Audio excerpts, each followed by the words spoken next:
Nickel 6-1 Tango Logic, over.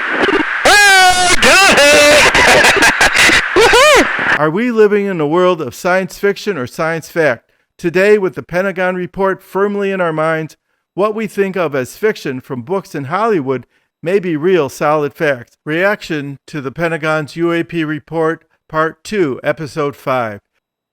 This is a continuation of my recent podcast discussing the various UAP UFO articles published by some of the mainstream news bureaus after the Pentagon UAP reveal on June 25, 2021. BBC News from BBC.com, June 25. Pentagon won't rule out aliens in long-awaited UFO report. I wanted to hear what the British are saying about the report, and they are talking, starting with the typical recap. Here's their response. Under Why Do We Care Now, the piece goes on to mention that during Hillary Clinton's 2016 bid for the U.S. presidency, her campaign manager, John Podesta, said, and I quote, she would release classified government reports on aliens if she were elected.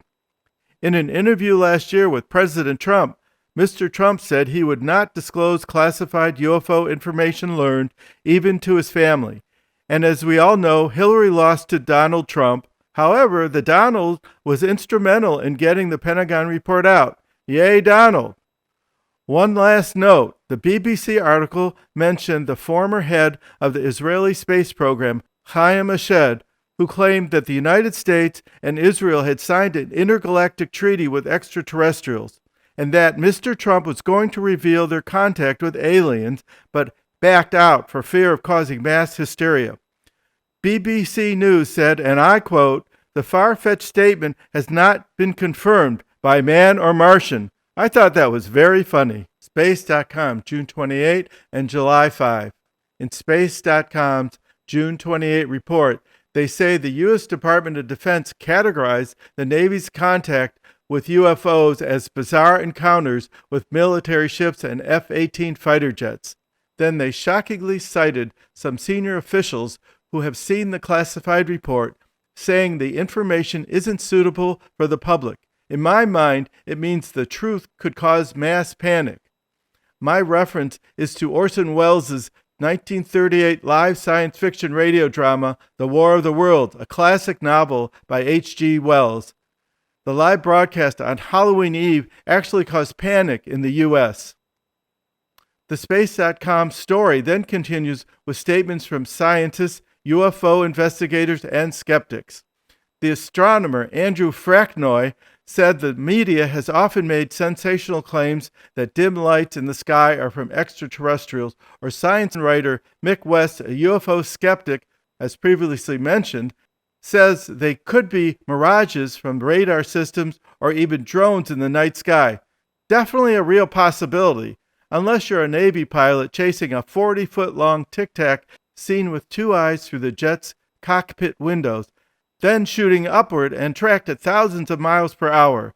Some scientists like Ravi Kumar Kaparapu, who studies planets at NASA's Goddard Space Flight Center, says there may not be a single explanation.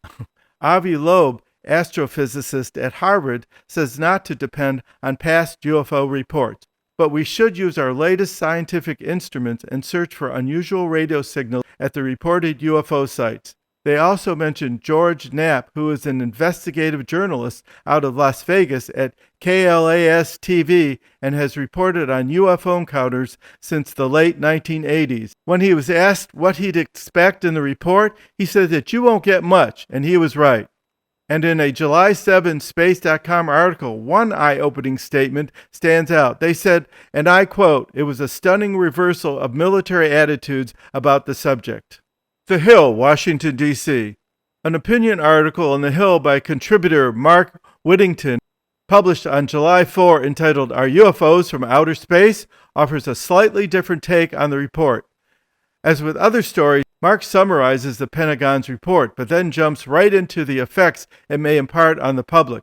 I like his mention of the TV series The X-Files and related accusations of suspected government cover-up, which is what may have been happening since the Roswell, New Mexico crash incident in 1947. I also like his hypothesis that alien intelligence gets credit for the sighting. Then he begins a short analysis. 1. He says the aliens aren't interested in making direct contact. I say true.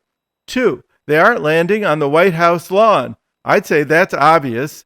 3. And they're not signaling us from a distant star, similar to what happens in Carl Sagan's novel, Contact. Right on. 4. But they're not really keeping their presence a secret. No, they're not. Mark goes on to talk about Star Trek and cloaking devices and suggests maybe our extraterrestrial intruders are using their advanced technology, traveling light years, to visit incognito. I hope they're not hungry for humans, which is my reference to an episode of Rod Serling's The Twilight Zone called To Serve Man, aired on CBS March 2nd, 1962. We were on the aliens menu. Mark mentions Dr. Stephen Hawking referring to his warning not to make contact with the ETs. Then he mentions 2 sci-fi flicks with alien contact plots. The Day the Earth Stood Still, which I mentioned in my podcast episode 2, and Childhood's End by Arthur C. Clarke. I like Mark's science fiction references. He's my kind of thinker because science fiction can and has turned into fact. One example is Gene Roddenberry's Star Trek data and medical tricorders. They look like Apple iPads and Android tablets, right?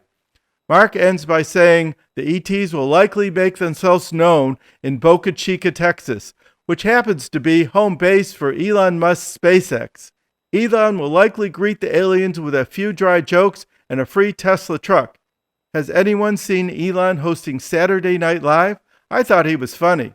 Are we living in a world of science fiction or science fact? Today, with the Pentagon report firmly in our minds, what we think of as fiction from books in Hollywood may be real solid facts. I will have more UAP information in 2 weeks or so for you to ponder. Let's hope the Pentagon releases more facts, or better, maybe some officials will leak a few juicy tidbits of the classified report. Until then, please stop by and subscribe to my UFOs Are Us podcast at anchor.fm/Howard-Barenbaum and at my YouTube channel, Crazy Tech Cyber Times LLC.